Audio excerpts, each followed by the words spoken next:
Guys, today I will be showing you the first episode of my new series, History of Yakadara. Yakadara is a map I made in ages of conflict. It has countries, but I wanted to show y'all its history. Okay, that's all, now enjoy. The first civilization is made in the modern-day lands of Mygarland. The people build basic houses and a leader is chosen to lead the people. The first thing they do is explore some of their surrounding land. Once they explored the land, they claim it for their own and kick the people living there out. They repeat that cycle a few times until they hit the mountains. However, even though they claim that land, they don't care about the people that move there, so two groups revolt, one in the northwest and the other one in the south. The revolts have the surprise advantage because this is the first ever war, so the red team never prepared to fight one. They conquer large swaths of land and push back the red team a lot. This boosts their morale and makes even more people rebel. The yellow team even takes all the coast encircling the interior of the south, so that's a huge win for them. The people living inland just give up and surrender. Once the red team brings its troops there, they are already in a chokehold. However, they did arrive in time to stop the blue team and push them back a lot near the coast. The blue team does at least take the poorer regions of the inland and gains more troops. They even encircle the entire red team army and decimate them. While the red team is amassing troops again, they take the chance to strike and take more land than they ever wanted. By now, the red team focuses on the blue team, seeing how they are never going to beat the yellow team's strong defense. When the red team gets more troops, they push a little bit. They make a genius play and invade through the mountains into the blue team. The blue team retreats under the threat of being encircled. The red team uses their basic boats to get past the blue team's troops. The blue team retreats again, because if a lot of their troops die, nobody will want to join their rebellion, and they will lose. Suddenly, they lock in and start pushing again. Both sides agree that they have lost too many troops and stop fighting. After a few years, the blue team starts exploring more land.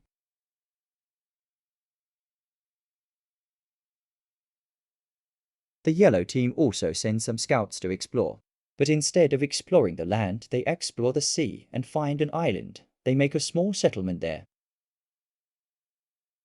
This is a great achievement for them, because this is the first ever island found. To celebrate, they claim some land inland and make small villages there. They also start wrapping around the coast in hopes of finding some fresh water.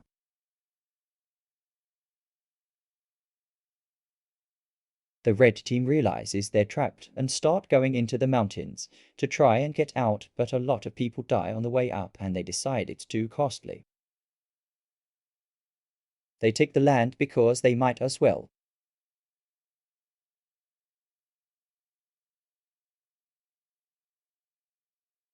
Their next attempt is to go find another island like the yellow team did. They do find some islands, but they are all very small.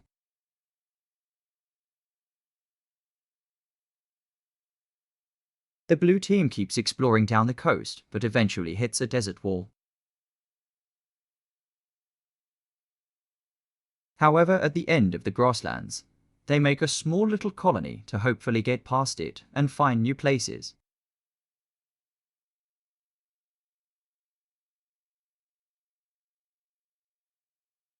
Finally, they expand their core territory a bit.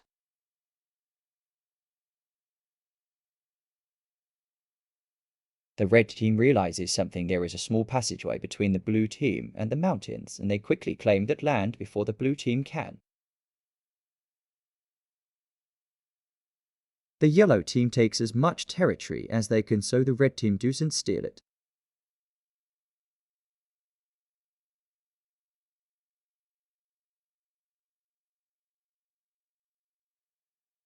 The red team keeps exploring the sea, just barely not finding Midlia and turning back. All three of the countries do a massive effort and explore half the continent in one fell swoop.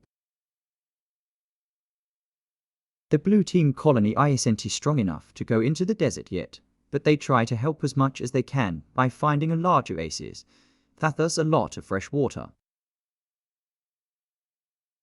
They also expand to have more space for their people.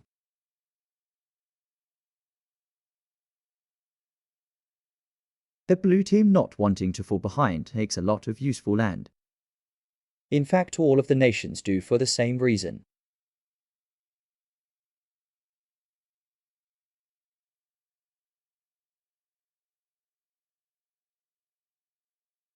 When the blue team colony didn't get anything from the blue team for over a year, they figured the blue team forgot about them and declared independence. Just as expected, they waited, and the blue team didn't do anything. They even finally expanded into the desert, but nope, still nothing. Still wanting to be sure, they expanded a bit towards the blue team to surprise them if they passed by. The blue team unknowingly just kept going about things as usual, expanding and developing.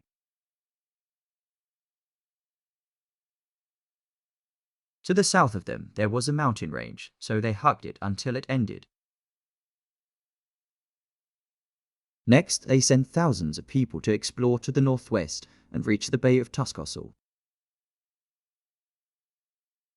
They reached the south of the desert, so they stopped there, but they were low on supplies, so they were planning to head back anyways.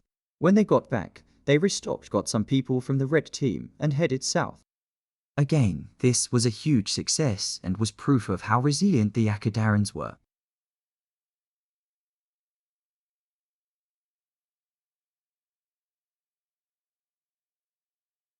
The yellow team finally got around to claiming the island they found and kept going until they reached the hills in the middle of it.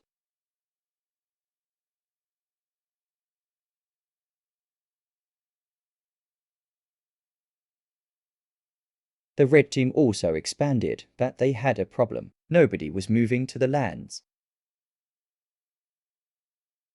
They even reached the yellow team to make a new route to the land, but still nobody was moving. So they tried something. They moved their government to a village in that land to get people to move there, but then their old capital city got mad and rebelled. At first, they saw massive successes, but eventually in the west, they got destroyed by the red team and lost the short war. But then the people in the village rose up in rebellion because the government moved back to the old capital city. Even though they were weaker than the Pink Rebellion, they faced much weaker resistance, since most of the army was in the capital making sure another revolt did not happen. That is why they won the war and got their independence.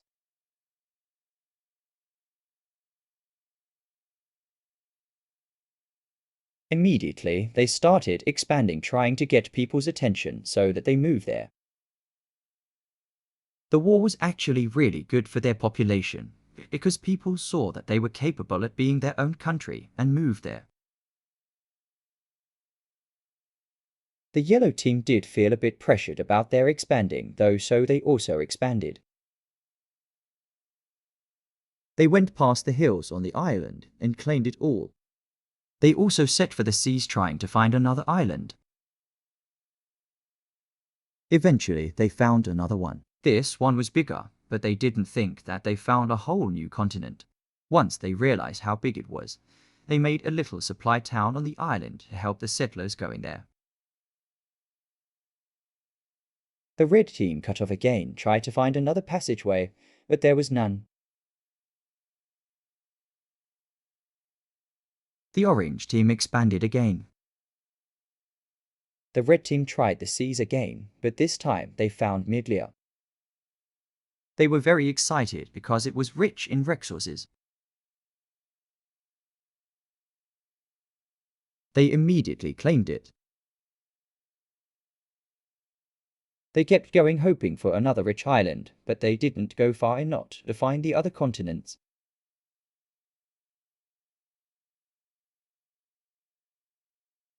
The blue team went through the forest and found the plains of Tironi.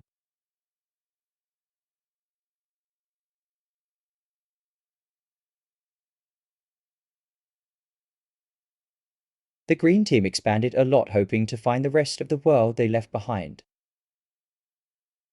Eventually they reached the blue team, and they weren't too mad because they actually forgot about them. The green team decided to explore some of the sea, as they haven't tried that before.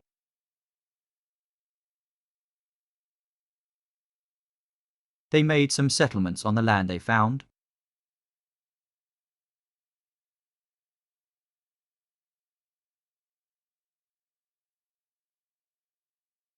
The yellow team finally claims some of their explored land, and the supply town becomes a city.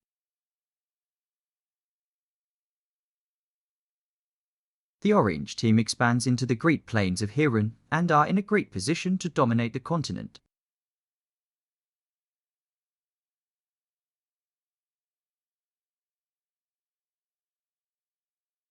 For the final event of this video, the oldest still existing town Maiga is made and populated.